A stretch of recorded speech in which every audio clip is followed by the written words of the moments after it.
We decided to learn more about World War II by watching The Thin Red Line, which was released in 1998 and stars many actors such as Sean Penn and George Clooney.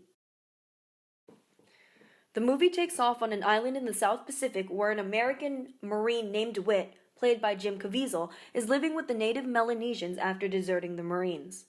The island is very peaceful. Women and children are portrayed laughing and playing. In fact, there is no evidence of the war affecting this island at all.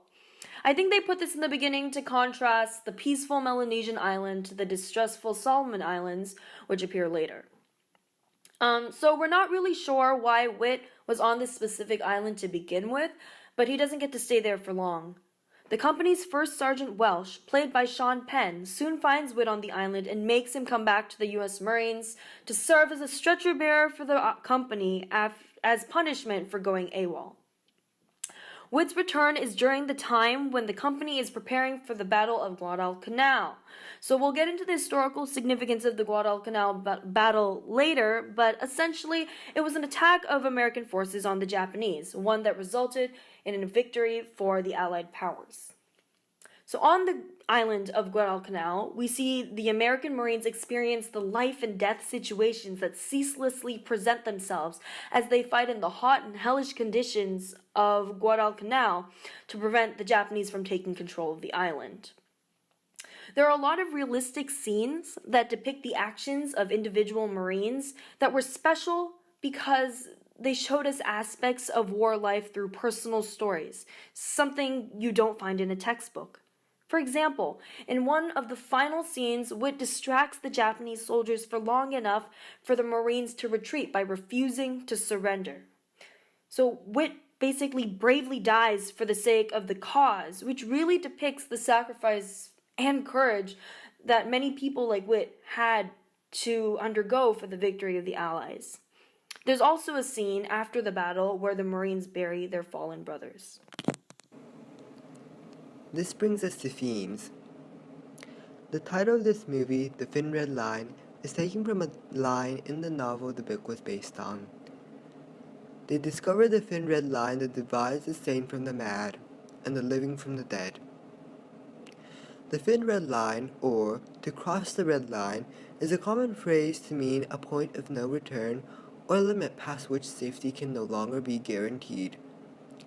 After much discussion, we've concluded that this movie is a war story not about heroes but victims, each of whom are in constant danger of crossing that thin red line separating sanity from madness and life from death.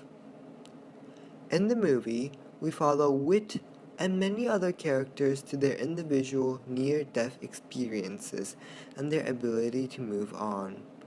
For example, we see a character's wife decide that she has fallen in love with someone else because the character was absent for such a long time.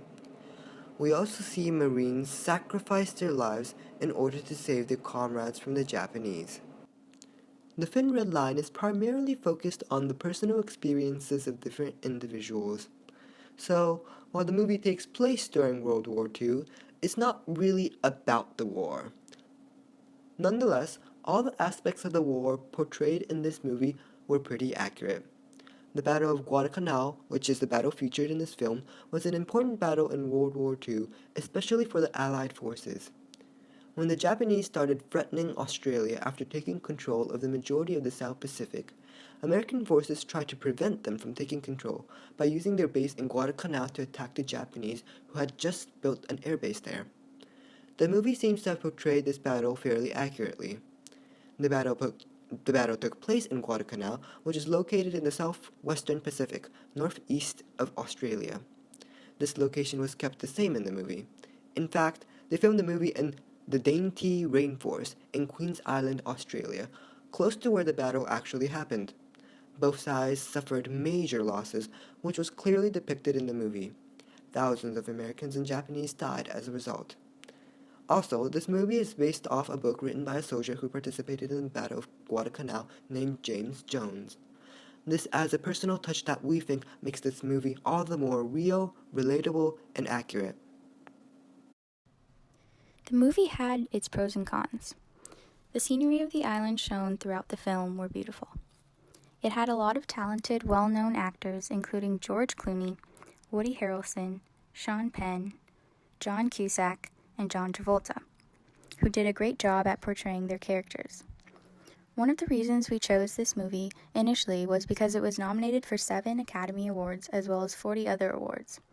It won the Golden Bear at the Berlin International Film Festival and Outstanding Achievement in Cinematography.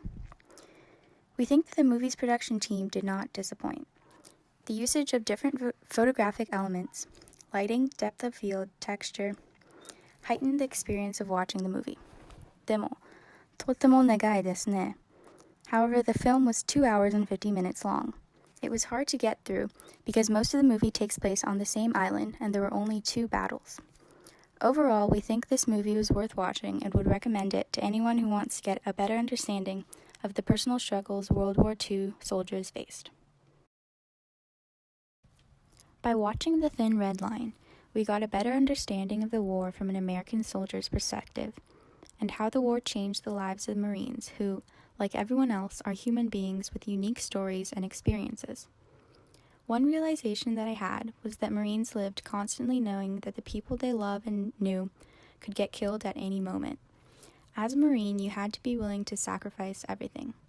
This really exemplified the value of life. The war affected the lives of Americans both inside and out the Marines. Many were very young, frightened, and they realized that life could change in a matter of seconds. The film also portrayed the importance of one island, as the Japanese were taking over all of the other islands in the Pacific. It also gave insight to how natives were affected. It showed how Melanesians were intimidated by soldiers and how the war evoked fear. Many natives died during the war. This was a really unique aspect to include because most films don't show how natives were affected by war.